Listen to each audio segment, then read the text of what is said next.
Good afternoon from Houston, Texas, and a warm welcome to all of our online viewers, our audience, our speakers, and those that are making this event happen today. My name is Paul Glant. I'm a Wärtsilä employee, General Manager of Marketing for Ship Power, servicing the Americas region, and I'll be your moderator today. We look forward in bringing you some fresh outlooks in regards to some of the influences and influencers on the offshore market. We're primarily focused on the areas of safety, reliability, and optimization of operational expenses. First, I'd like to speak just for a minute about some of the particulars of the webinar. It will take about an hour for us to run through our speakers, and then we'll run into a question and answer session. So I would ask all of you online to help me with this. And we have on the lower left-hand side of your screen a question box. So type in your questions at any time. We'll receive those during the presentations. And at the end, we'll run through those and answer those the best we can. The other item is that we're recording the webinar, so we'll place this on our website, wärtsilä.com, so that you would be able to retrieve this in the future if you had interest or wanted to share this with a colleague as well. And as a point of interest, we have about 130 members or visitors or viewers to this webinar in over 10 different countries.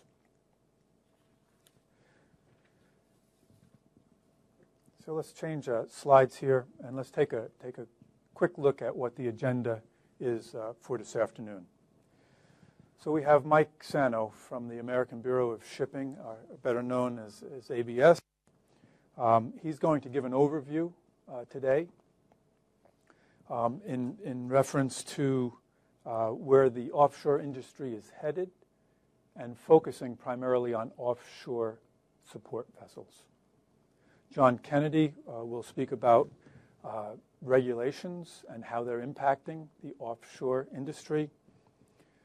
Fraser Scott will come on and discuss partnership agreements, and these partnership agreements signing with and working with service companies, how they can help support and minimize some of the safety risks that our operators have. We'll then move on to a discussion with John Hatley in reference to natural gas, or more specifically LNG, and how it impacts the industry, focused in a good way on both the operational costs and the environment. And then finally, we'll have Paulo Silva, who is with Queiroz Galvão, from Brazil. He's come up from Brazil. Thank you very much for being here today. And he will talk a little bit about his experience with FPSO P63. And then, of course, at the end, we will speak and answer questions. But before we start with our first speaker, I wanted to review a survey that you all took as you registered for this webinar. And you'll see the first question is pretty well balanced from the answers you gave, and that was your company's main goals in regards to the management of regulations. And we see here the second question that we gave was what you considered most critical for meeting those safety requirements. The scorecard was not as balanced. The main focus, of course, and the largest number of responses came back about reliable and safe maintenance work, followed then by partnership agreements, and then by safe or high-quality spare parts. I want to thank you for sharing your inputs and feedback. I'm sure that our speakers this afternoon will discuss many of these points in their presentations. So with this, let me move to the introduction of our first speaker, Mike Sano, Manager of Energy Development with ABS. Mike leads the Classification Society's efforts in mentoring the development of, mentoring, I said mentoring, monitoring the development of the offshore market, and in particular in reference to offshore support vessels. And one thing, Mike, I have to say, what I see is every hull that's launched on these offshore support vessels becomes more complex, more sophisticated. Really an interesting point. So thank you very much for coming and for speaking. All right, Paul. Thank you for having me, and ABS thanks you as well.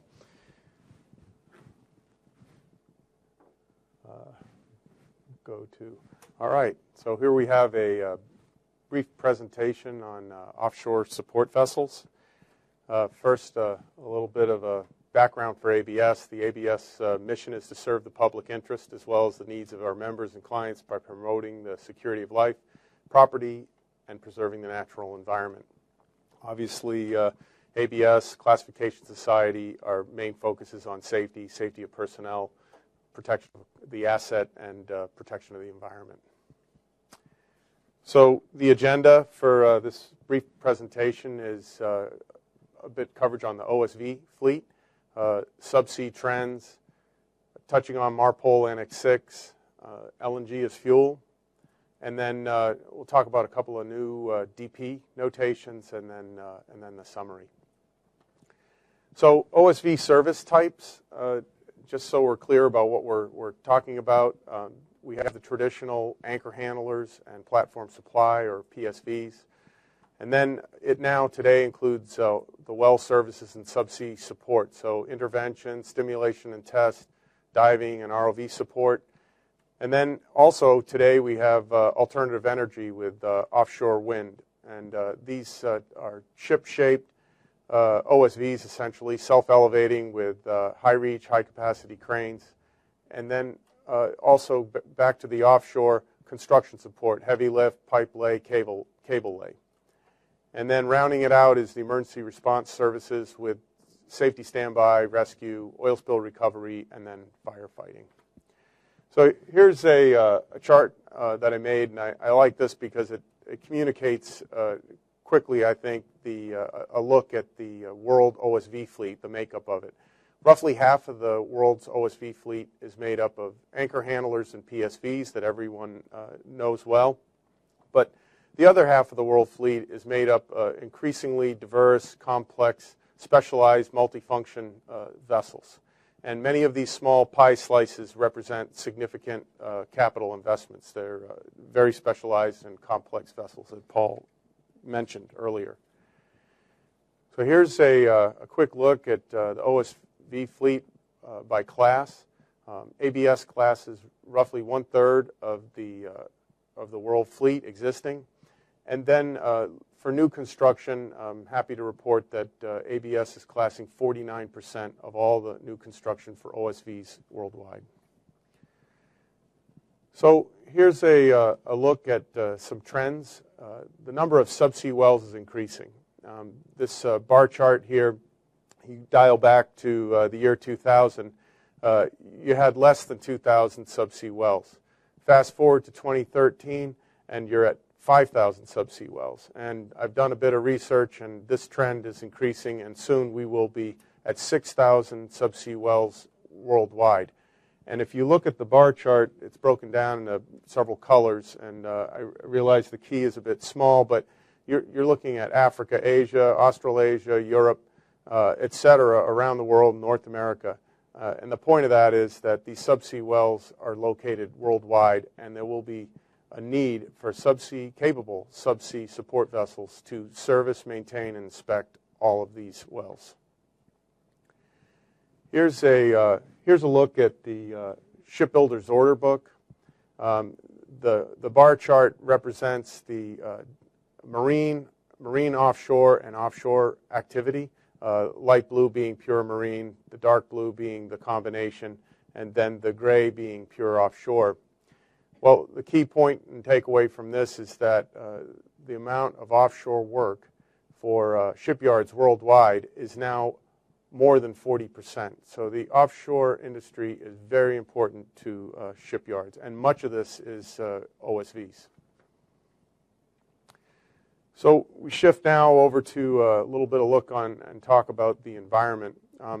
This is a global map, and the colors indicate a annual percentage increase of sulfur emissions. The darkest is up to 20% annual increase in sulfur emissions. And the reason I point this out is you look at west coast of Africa, you look at Brazil, and you look at the Gulf of Mexico. Well, those are all in dark areas, and they're all key areas for offshore E&P activities. So you can see why that these areas are coming under increased scrutiny for emissions. And so that takes us into MARPOL Annex 6, and I'm not going to go through every single date here, but one of the key points that I want to make with this slide is the fact that all of these dates have passed for all of these areas, the Baltic, the North Sea, North America, and now even including the U.S. Caribbean with the emission control areas. So with the U.S. EPA regulations, we've already passed the 1% after 1 August 2012, but two key dates coming up. 0.1% sulfur limit on or after 1 Jan 2015, which is just a few months away, and then the NOx limit effective 1 Jan 2016, just a year later. They must be in compliance with the Tier 3 requirements. And we'll hear more about that later in some other presentations. So with that backdrop, that takes us into a look at LNG as fuel. Currently, LNG, natural gas, is plentiful. It's a very attractive price level, and the switch to LNG provides complete compliance. 85% NOx reduction, 97% particulate matter reduction, and 0% on the SOx. It makes LNG an attractive alternative. It is a higher capital cost on the front end, but then the payback and benefits can be seen here. Also, I should mention that if for existing vessels, scrubbers and after treatment are a possibility, but there's many considerations that must be taken into account before moving into a scrubber. One of them is the waste stream. I've talked to several owners, and they're having difficulty in finding a contractor that will even take the spent urea out of the scrubbers. So some research has to be done before making that decision. So now we move into a look at dynamic positioning. This is just a little look back. Back in the 1970s, DP was fairly rare, especially with ABS. These are ABS units on this chart, just a handful of units. Fast forward up to 2013 and to today, 2,500 units. So DP is pretty much standard. It's driven by deep water activity, complex field development, advancement technology, and just growth in the offshore industry. So with the DPS2, which is more or less standard notation, this addresses the redundancy. There's been other issues that have been raised by the industry to look at the reliability of dynamic positioning systems and also the performance. And ABS developed two new notations. One is the EHS notation, which is broken down into three parts, P for power, C addressing controls, and F for fire and flood. And then the SKP notation, which is a station keeping performance notation. And it's built up by a look at several parameters, which are denoted here in the letters A through F, and takes into account wind, weather, current, and other elements to develop a look at the station keeping performance for a particular vessel. So just to review, the benefit of the EHS notations that I just mentioned: increased reliability and operability, increased operational flexibility, a reduced consequence of failures, and then increased level of safety against closed bus operation.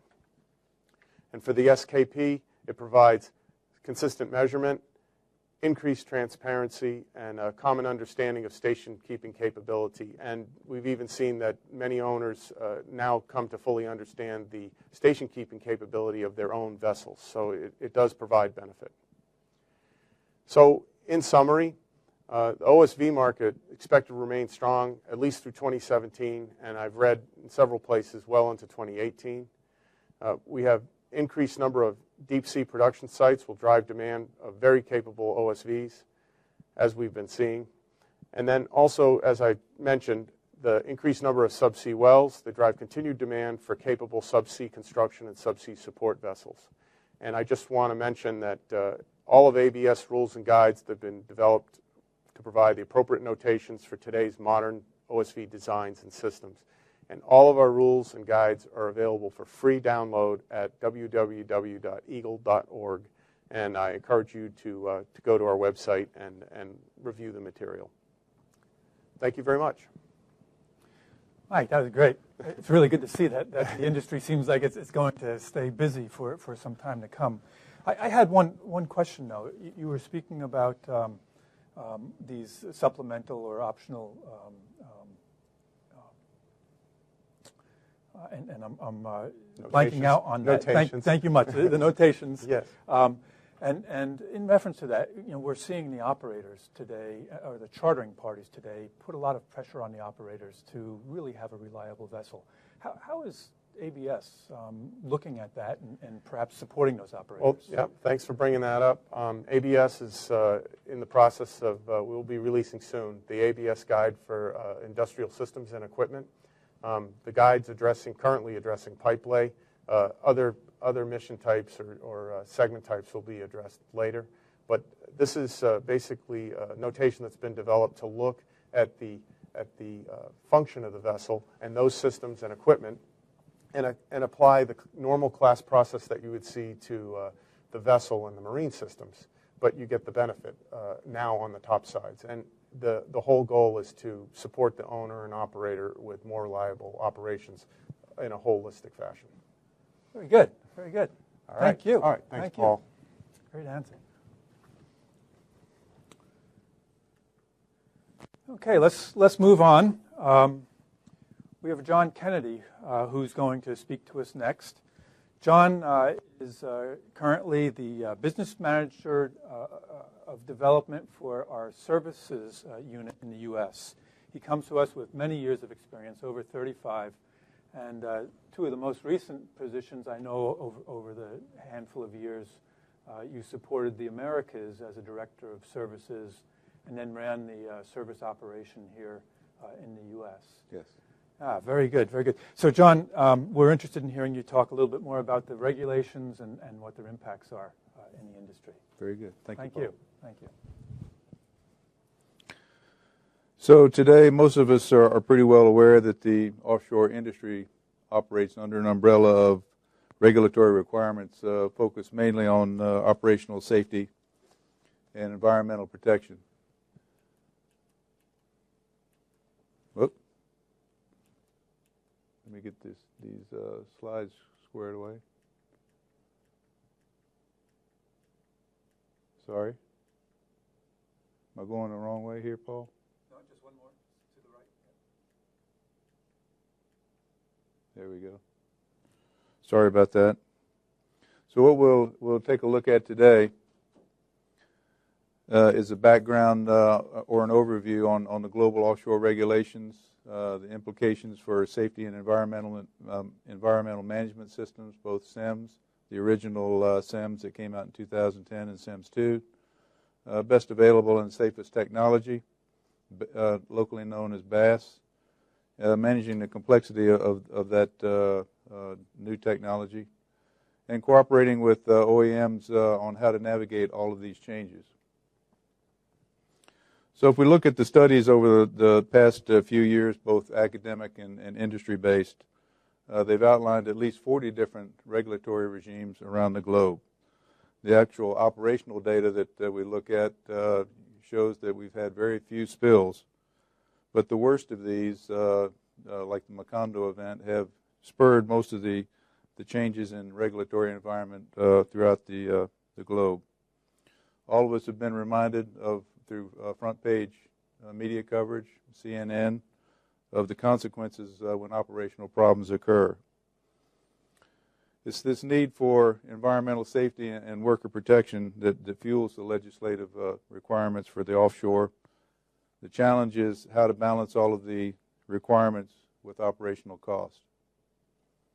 We've got basically two different types of regulations globally. The first one is prescriptive based, as we find in the U.S. today, and also performance based, which we see in UK and Norway. The regulations which are performance based allow for different approaches to achieve a set target. Both Norway and the UK allow risk management and risk assessment in the practices of their regulations. The programs are strongly based on industry and academic input. Independent third-party technical approvals and safety audits are also part of the process, as well as engagement of the labor force in management of the work practices and safety assessments. Prescriptive regulation means that the targets are set. In other words, there's minimum steps provided to meet the action and the requirements. The risk with the prescriptive method is that the legislated minimum may not advance and thereby become the standard. We take a closer look at the USA. We have two basic rules. The first came out in November, was effective in November of 2011. That's the SEMS. And then later on we had, in 2013, we had SEMS 2. If you look at the majority of the requirements for the original SEMS, we were talking about managing change, not just change on the vessel, but change in management, change of shifts, any type of change in the work process. A full hazard analysis, a facility level hazard analysis was required. Safe work processes, which actually mandated that these be put in written form. Training on all of these work processes for the full group, which included the contractors that are involved in the work. Emergency response, evacuation plans, oil spill contingencies, and qualified by active drills in the process. When you start looking at SEMS 2, which came out in 2013, the need for compliance was actually earlier this year in 2014. It augmented the original SEMS with things such as the stop work authority, which allows anybody on the rig who sees an imminent risk, either in the work process or environmental hazard, to stop work. It includes an employee participation plan, which involves all the employees in the full management of the process. So any type of unsafe working conditions are augmented with employee input. And also in the next SEMS, we had a job safety analysis, which is part of the process, which is included in each maintenance evolution on every rig. The SEMS 2 rule calls for a lot of investment in competence development. Enforcing SEMS 2 will cause a lot of changes, mainly in the training and qualification requirements that are required for offshore crews, particularly in safety system training. It is an area where partnering with an OEM can be helpful. Some of the things that the OEM can add to the picture are specific training on engines and propulsion or whatever their product is, safety system architecture, the operation, the safety shutdowns, a discussion of logic diagrams and the order of operation for safety devices is a critical part of it. And then we can also offer in situ training. As OEMs, the physical location of safety devices on board a rig and the recommended testing of these safety devices is a critical part of any job hazard analysis. One of the new elements that's come into the offshore industry is the best available and safest technology. The original concept, even though it seems to be new right now, the original concept actually dates back to 1978. So if you think about the evolution of technology since 1978 and how quickly it's changed, you get an idea of what this brings to the table. Compliance with existing regulations under the BAST is generally considered compliance with the existing regulations is considered being compliant with the best available and safest technology. But going forward, as we move into 2015, that may be decided by Bessie on what the best and safest technology could be. As we can see in this slide, there's a lot of equipment that's encompassed in the best available and safest technology. Some of the things that may augment BASS would be remote monitoring, which is condition-based maintenance. Also, with the remote monitoring technology comes dynamic maintenance planning, which allows the contractors to use the remote monitoring systems to actually evaluate the actual condition of their engines. And then managing obsolescence, taking a look at electronic control systems to make sure that they're updated to the best available technology, hydraulic control systems, and updated safety systems. The discussions around these proposed rules, especially the BASS rule, are bound to be spirited. We know that whatever the outcome, the offshore industry will face more stringent regulation as far as environmental and operational safety is concerned. The important message is to manage the operations to respond to these regulations in a responsible and professional way. Partnering with an OEM can help maximize the reliability as well as the support in navigating the change in offshore regulations. As we've seen, customers need strategic partners around the globe. As we said earlier, there's 40 or more different regulatory regimes. And the global offshore industry worldwide will have to respond to these. They need global support structures as well to manage the change. Thank you. Thanks, John. Just one question. I see and I listen to your presentation, and you SIMS and VAST, and then you throw on top of that all of these countries with their own regulations. Is there any help, or what, as an operator, what can you do to try to understand all of these? And it's a continually changing game, it appears. Well, I think the important thing is that you have to have local input on what the local regulations are. A lot of these regulations are formulated around the old IADC rules, and you have to know what all the local wrinkles are. So for an operator, you need to have local content, a local office, somebody with your OEM that understands what the local regulations are, has a service cadre available that can respond in keeping with those local environmental and regulatory commitments. Okay. Very good. Thank you, John. Thank you, sir. Okay, in keeping with the schedule, we will now have Fraser Scott join us.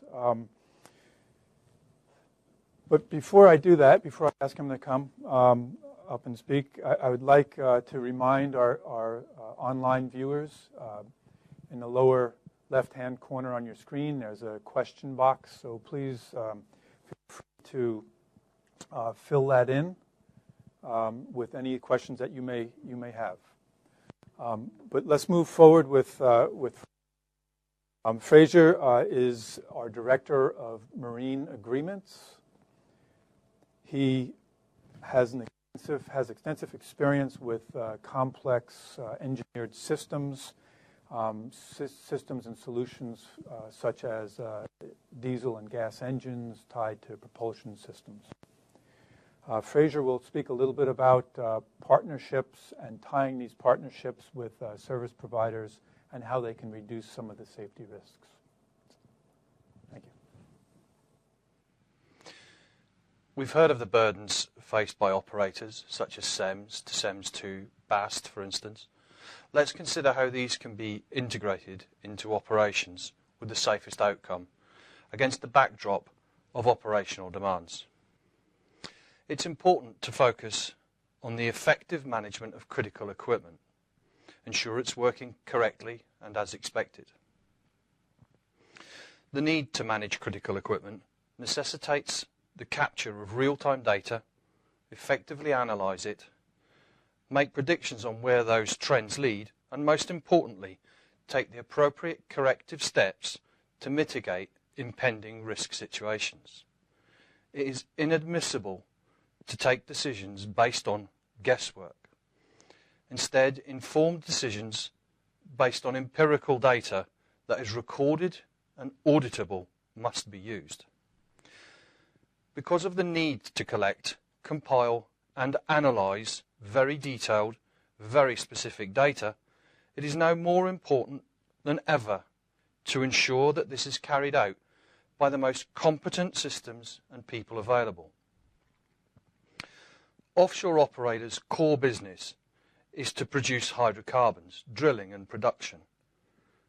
Data capture and analysis of specialised key equipment is best performed by the design authorities of that equipment and shared in an advisory capacity with operators who can then make the best informed decisions. It must be clear what is critical equipment. Lifeboats, fire systems, BOPs, clearly, but also thrusters, engines, the systems that maintain DP capability. But what about galley equipment? After all, it's a potential ignition source. It's clear everybody needs to act in a safety-first manner, with operational needs following. It's also essential that the systems in place are documented and auditable as regulators place the responsibility on operators to self-regulate. Business demands are such that even with these pressures, businesses must remain efficient and productive. Without profits, a future is not guaranteed. It was recognised years ago in other industries, I came from the aviation industry, that safe practice erodes over time as humans become complacent. This is why pilots, who are quite capable of flying, still go through basic level checklists prior to every flight. These types of systems breed vigilance for the long term. Having spoken about data already, let's take a moment to think about it in more depth. It is imperative to consider complete plant analysis, not just isolated components and systems, the chain being as strong only as its weakest link. Data must be captured and reviewed when everything is working well, but also during periods of degradation, leading to near-miss collection, which acts as learning points going forward, allowing processes and procedures to be continuously improved. Safety and environmental impact assessments must be carried out. The best data analysis is where the sample of the data is large across many installations or equipment types. From this, more accurate predictions can be made. Therefore, sharing lessons learned becomes a powerful tool. This is knowledge sharing on a greater scale than one operator alone, resulting in more accurate predictions. Corrective action planning, logging and auditing based on such data capture and analysis gives the best possible outcomes. The result is regulatory compliance. Also, think of this. Optimal risk profile means that stakeholders, such as insurers or investors, are better informed and more likely to be positive. Equipment and operational optimization is achieved.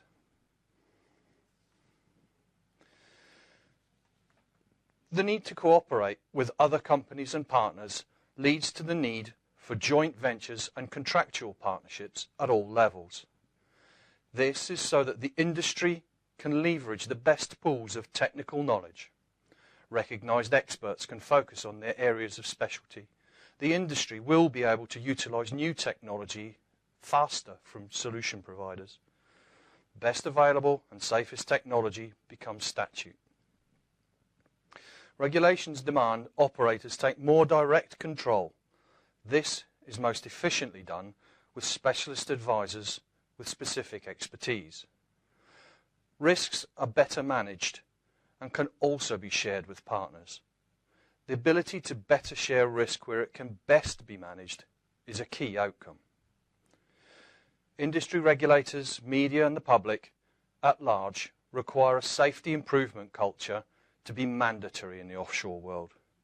It's important to continuously challenge current practices, set visible and auditable processes with KPIs, vet subcontractors, avoiding unauthorised maintenance, stringently self-audit, particularly where the regulator is weak, and partnerships enable this. These give best-in-class leadership and effective management systems. By way of an analogy, when you drive a car, you have a speedometer that indicates if you are driving dangerously fast, if you modify your behaviour as a result and slow down. Partnership agreements give the ability to measure your safety condition when drilling or producing hydrocarbons. Wärtsilä is experienced in these partnership agreements, and we are keen to make our contribution to helping operators understand, navigate and comply with the myriad of global and local regulations in an ever-changing environment. Thank you for listening.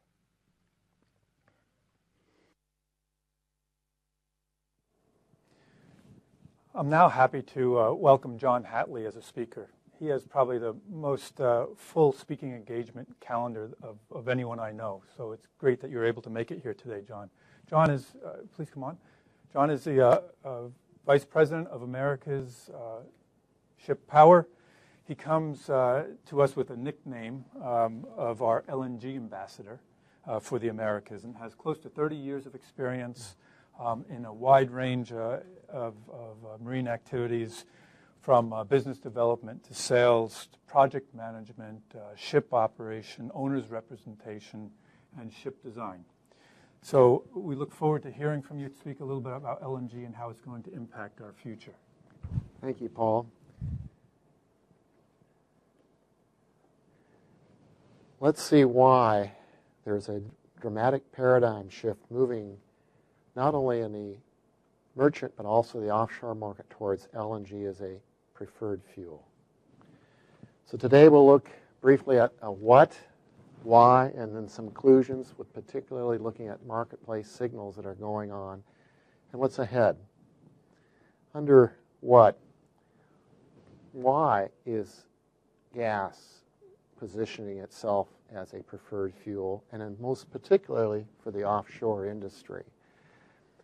If one looks at best available technology, the Code of Federal Regulations on the outer continental shelf requires that all vessels operating within proximity to supporting the operations of drilling and exploration or production, all those vessels aggregate against the emissions cap for that site. So when the outer continental shelf has emission-sensitive areas such as the eastern Gulf of Mexico, East Coast, West Coast, and Alaska as well, best available technology with LNG fuel means the very lowest emissions profile will be available to support those drill vessels in exploration or production. Key, because the reason the exploration and drilling is going on is that is why energy companies are bringing supplies to market.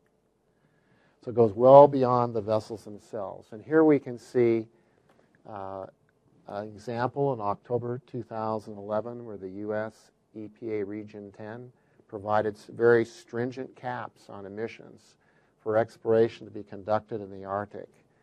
And as a result of that, the vessels that were working, there were some real challenges there with traditional fuels. So if the option had been looked at more forward going towards LNG as a fuel with this minimum emissions footprint, they would have had a very different outcome, as LNG provides the lowest CO2, a dramatic reduction in NOx of about 85%. SOx and PM are virtually eliminated. Looking more broadly across the marketplace, we can say there are several different types of vessels. We have, for instance, here Gary Wang, the CEO of Seaspan, who has said that LNG will not function well on container ships because of the space requirements, the fact that CapEx and OpEx costs might go up, and fuel might very well displace valuable cargo. Well, We agree with that. But where else in this matrix might others find a preference for LNG fuel? Let's break out the shipping into 4 different quadrants here. Volume-limited ships on the top are those that volume out before they draft out. Weight-limited ships wait out before they draft out on oceans or coastal, perhaps eco voyages. 4 quadrants. Let's see how the positioning might work. Here are the typical types of vessels, and we'd see over here offshore and other coastwise, and then oceans trading. How might that fit? When the transition line between gas and traditional fuels is in the middle, globally the infrastructure might be more challenging. Regionally it might become easier, particularly if you're in one area, such as oil and gas and shuttle vessels. Or if you're on an international route, it might be much more difficult. Then looking at the strong to weak price differential being on gas as a preference, and the energy consumption very, very intense and high on board or small. The transition line shows the upper left, gas is more compelling. Lower right, gas is traditional fuel. The container ships, the lower right-hand corner. Many other squares are there where options might be more preferable. In terms of the weight-limited vessels, the lower the price of the gas, the greater the spread savings, the more likely it will be to go towards gas as fuel, and vice versa. If there's a small gas savings, it'll trend the other way to more of those vessels really limited to coastwise trades. Looking at the ability to avoid displacing cargo, typically the vessels above where they're volume limited would find a neutral point if they're able to cleverly position the fuel tanks, which can often be the case. And it's much more easier to do that on weight-limited vessels where there's sufficient space to easily put the tanks. So here we would say if the payload is volume or weight limited, and again, the energy consumption from high and intense down to low or small, traditional fuel vessels would be the upper right-hand corner and gas would be in the lower left. Again, container ships are on one square far out on one corner edge. But there are many other options where gas may be a preferred fuel. So going back now and looking at the volume versus weight-limited ships on oceans or coastal trades, we can see the early adopters will be offshore. Vessels that trade in coasts. Vessels that trade in coasts. Fast, slow, and then last. What are some of the things that are setting this and why going forward? Tremendous gas reserves. All the hot pink and purple areas here are natural gas developments with shale, with 1 and perhaps as much as 2 centuries of supply. And we can see how shale gas in the chocolate color on the far left was almost a trickle. Now it's 25%, soon half of all our gas. Those areas that we saw were in a very, very rapid compound annual growth rate trajectory from 17 to 40 to 20+%. And 40%, if you notice, was during the world recession. Some call it a near depression. Very frantic growth, which is transforming the energy opportunities in the U.S. and Canada for North America. Forecasts in green, red, light blue, and dark blue are all trending downward as supply elasticity comes on rapidly and is much more than what demand would sustain. So prices are dropping. And forecasts are showing that it'll become more and more of a bargain. We heard earlier from ABS about some of the dates. An important one coming up now is January 1, 2015, when 0.1% sulfur fuel content comes into play. That'll remarkably change the supply and pricing position for diesel as a fuel within the ECAs. That ECAs, that geographic bubble, we see 200 miles off the economic coast now, including Puerto Rico recently in January 2014. So the upper left and lower right, you've got the shale gale. Transcending that from the lower left to upper right, you have sulfur content in the fuel, the geographic bubble, then engine emission standards at the engine. All those 3 items are regulatory, which has specific dates that set the investment clock. And these are the 5 drivers. What are the choices? Number 4, generally not to abort the port and take away your business, but Alternative compliance with scrubbers, we heard earlier, you have CapEx, OpEx concerns on the waste stream, plus volume and space being taken up in a constrained vessel. You can switch to alternative LNG, which tends to be a much stronger preference, or remain with a fairly expensive and more expensive diesel fuel that's ECA compliant. What does fuel cost? This is a June study by BC Ferry showing approximately $2 a gallon savings, which is substantial over diesel fuel, and that benefits the introduction of LNG. What about recent market signals and where things are moving? January this year, news release showed that the U.S. now has more than 40 gas-ready or gas-dedicated vessels being built, and there they are. Tremendous surge. We may be eclipsing Europe, as the article indicates. Continuing on in February, we've seen pictures already, but here the announcement was made for the Harvey Gulf LNG fueling facility. Now fuel is becoming available to these Gulf of Mexico offshore vessels. In February, Toad announced their large ro-ros running to Alaska, 90-some megawatts of power, the two vessels converting to LNG fuel. In February, the Maritime Administration, the U.S. government, is allowing financing to be provided, which is very favorable and assist the owners when gas or environmental reductions are a part of the play. Tote cuts its steel for the first new build container ships in the world to be LNG fueled. Bunker vessels are coming on stream. Here's one good example of that. Lockheed Martin continued to build tanks of nearly any size. They've built rocket ships. They can build any size tank for LNG. More tankers on order. We've got also the ro-ros from Conros for Crowley getting married, financing, and also Tote, the vessels to be built for the Puerto Rican trade. And most importantly, recently, the 3 ferries with BC that are now being built with LNG fuel dedication. So if we look at the decade ahead, the columns are from 2010 to 2020. Red is a severe challenge. Purple is difficult. Yellow is tough, but green is easy street. The easy point periods are behind us. It's now 2014. We begin to see the early leaders, Harvey Gulf, Tote, and others moving forward, and soon the early followers. And by later this decade, it will be a competitive disadvantage to not move to gas, so the market will begin to turn rapidly. With that, we've covered the basic fundamentals of the what, why, and some conclusions, and we hope to have some good questions from the audience. Thank you.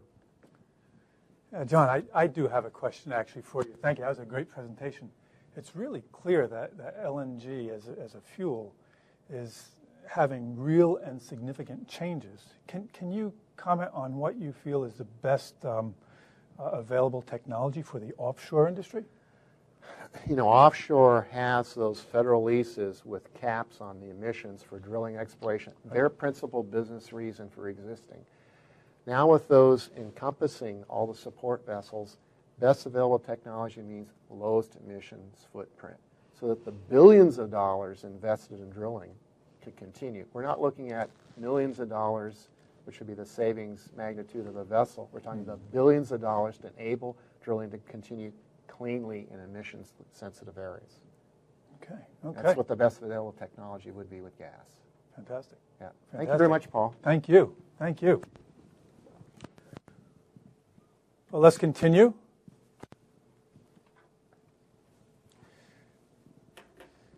I'd like now Paulo Silva to come up. We'll now hear, he is one of our customers operating in Brazil, operating our equipment, I should say, in Brazil. And it's the FPSO P63. It's located in the Campos region of Brazil. And Paulo actually has 20 years of experience dealing with FPSOs, the operation and maintenance of. And I really enjoy your title of your presentation, the title being Power to Overcome Challenges. Haven't we all been there when we take upon new equipment, new technology, and running new systems? Okay, thanks, Paul. So thank you. Thank you. For coming. So let's see how how we are going to to use the power to overcome our challenges on this project. First of all, let's go through the agenda. A brief introduction of our company, KGOG. Actually, it's an acronym of Queiroz Galvão Oil and Gas Company. We are a Brazilian company with more than 30 years of experience. And then we have a Papa-Terra project. Papa-Terra actually is the name of the field where is placed the P63 FPSO. That is the most important facility on this operation of this field. And so we explain how we're working with Wärtsilä as our partnership and what is the hold and how they are helping us. And finally, we have the conclusions and the key messages. So talking about the KGOG group, we are working on environment, shipyards, agriculture, construction, engineering, and oil and gas. So breaking down one more level, on the ONG oil and gas sector, we have the two companies, KGEP and KGOG Constellation. Then we have KGOG Constellation. We are working on drilling and production. So now we're working with 9 onshore rigs and 12 offshore rigs. More and 6 FPSOs, wherein included the P63. So we have here just exponential curve about how that explains our history, our recent history. So we have the main factors of our history, and each point represents when each unit starts the operation. So you can see the FPSOs in highlighted. Okay, so we have the Capixaba first, Paraty, P63, and then you have this starting this year Ilhabela, and for next year Maricá and Saquarema. The last 2 ones is under construction on Asia. Okay, some data about the project. So we are operating in the Papa-Terra field at Campus Base on the Rio de Janeiro state of Brazil. We are working on water depth at 1,200 meters. Our topside weight 18,600 tons. Our production 140,000 barrels per day. And you can do the water treatment 320,000 barrels per day. Gas compression capacity 1 million cubic meters per day. And our first oil was in November of the last year. So our contract type is OEM for 3 years. Okay, some details about how the Wärtsilä is working with us. So we have 6 engines, the 50 DF 3-fuel. So they are supplying 100 megawatts. That supplies actually 2 units, the P61 and P63 itself. So we're working with 14 technicians. And this contract has 18 months. Talking about the HSE, until now we have no incidents and accidents reported. So we can see the chart with the run hours, and we are planning to proceed with the overhaul of the 4,000 hours nearly. Each letter represents one engine, each engine. Okay, they are split in three models, 2 per model. okay, we have on this project, we have some challenges and we have some advantages. So let's go to the challenges. We need to equalize the run hours of the engines to support the production, and we have to synchronize the engine switching, and you need the right variability, and you have system starts versus engine availability. So the advantage to use this system: the flexibility on the three-fuel model using, and the knowledge of the OEM team, because this is the same one team that was participating of the commissioning phase. So the key messages: Wärtsilä power station and its reliability is the base of the production of the Papa-Terra field. The power resources must be flexible to follow the complexity and the pioneering required by this project.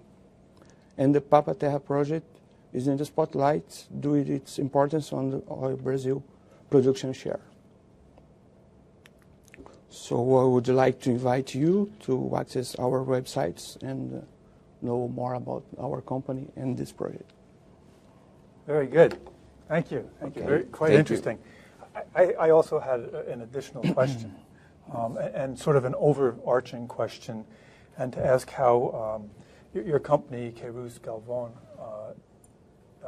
supports its clients. What is the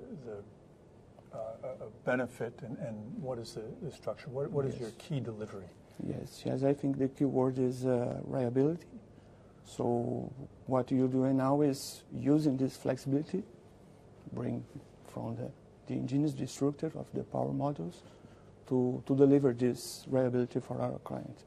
So reliability, not only then what you're saying is reliability, a lot of times I think of just the equipment working, but you're saying reliability of different fuel sources as well? Yes. Okay. Together with the safety, obviously. Great. Well, thank you. Please stay. Okay. If I can call the other speakers back up, we're now into our question and answer session. Any of you on viewing from your computers, please feel free to send in some questions and answers. I'll use our high technology here and kind of pull up these questions and answers as they come in or shortly thereafter. So let's see what kind of questions are coming in.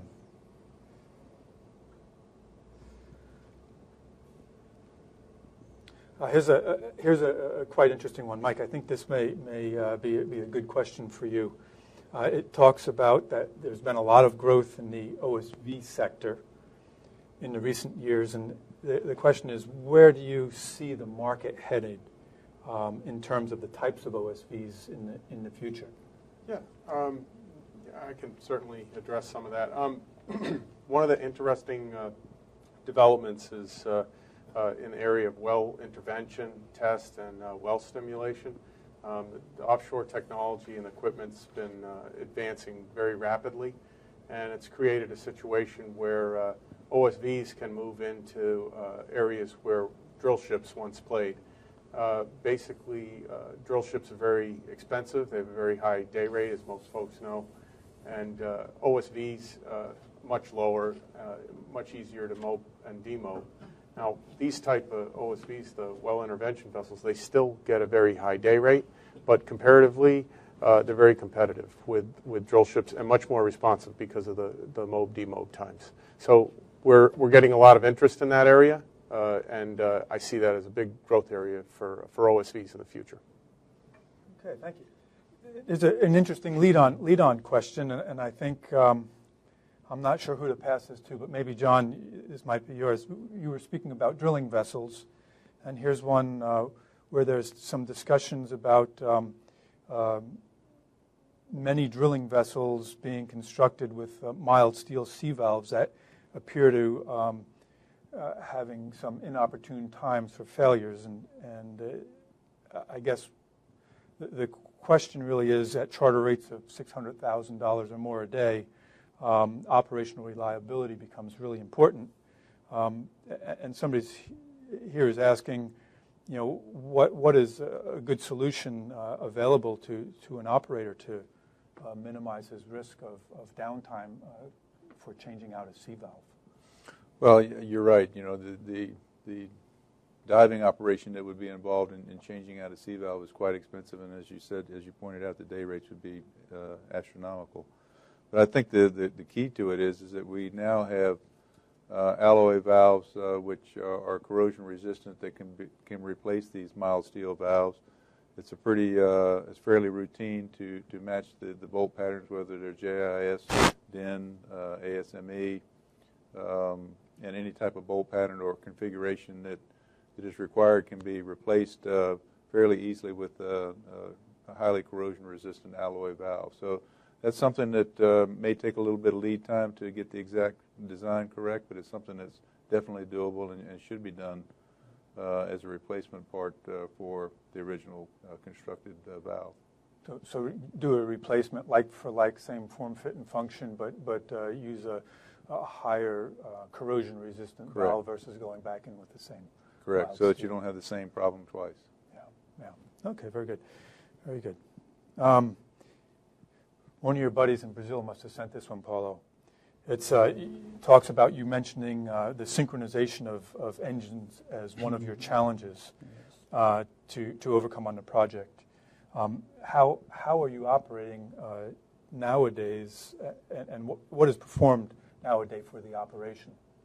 Yes, nowadays we have a systems that is the manager of the power. It's called PMS.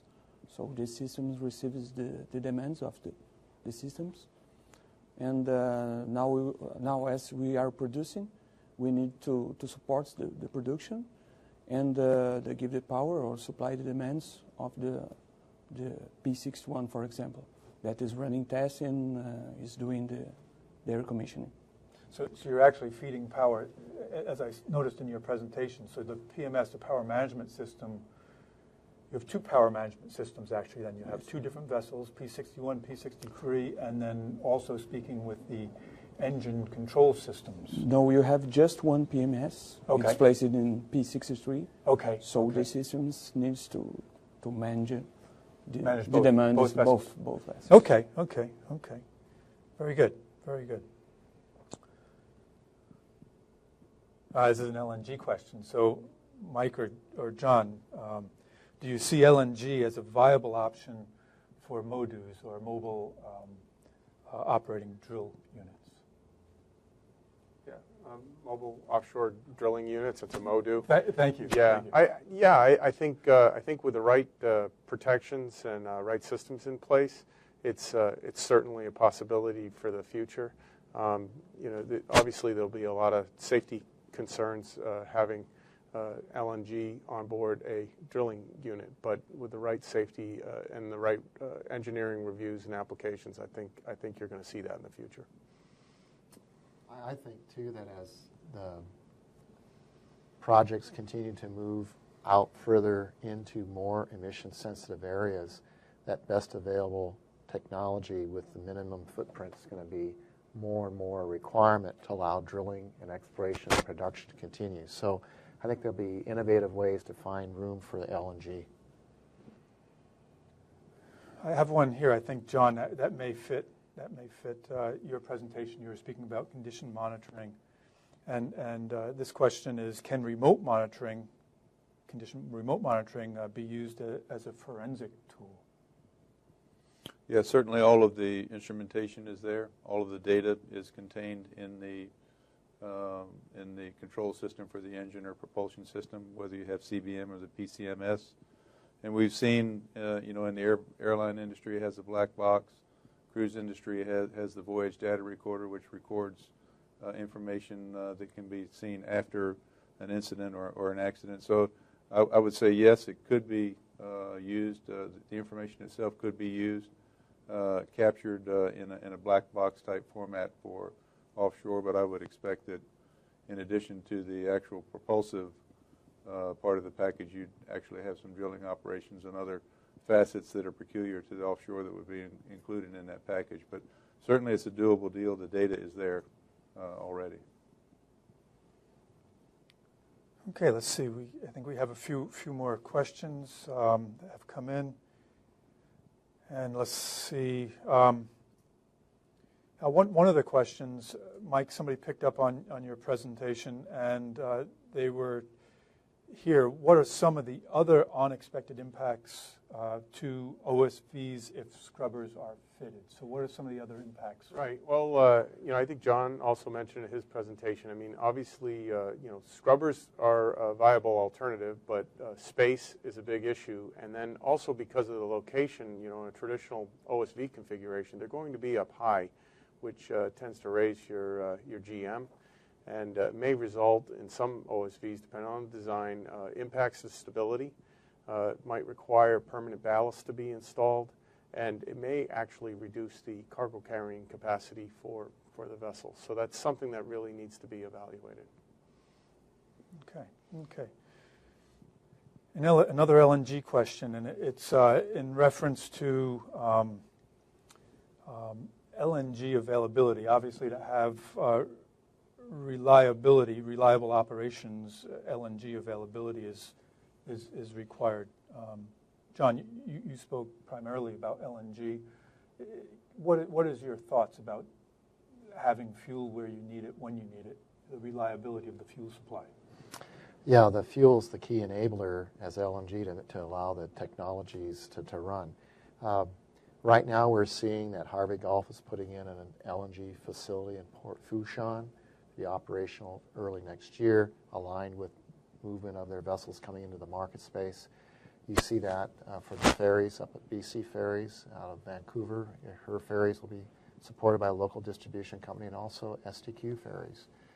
So what we're seeing is that regionally it's becoming available as the vessels come on stream. And if you look offshore, many of the projects are driven by large oil and gas majors. Who best to supply the gas if you want to have a low emissions drill ship or MODU or supply logistics stream coming out to an emission sensitive area? So I think that will come, and it is coming as needed.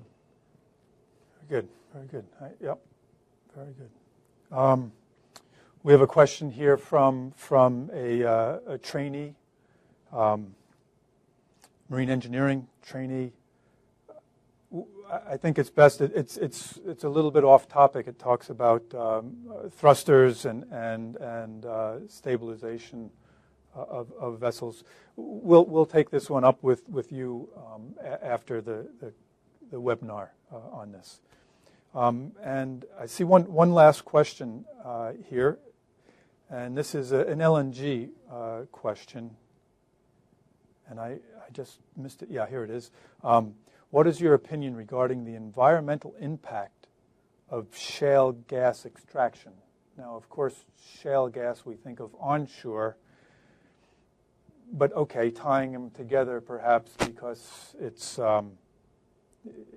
where most of it's where a lot of the LNG will be found, or is being found that will be, or gas that's being found that will be converted to LNG for these vessels that we're speaking of. I think you have to look at the context of perspectives here. In North America, to be remembered that we drilled over 40,000 wells last year on land, more than the rest of the entire world combined. Those 40,000 wells, the vast majority of them were drilled by companies with very strong practices in place for good stewardship of the environment.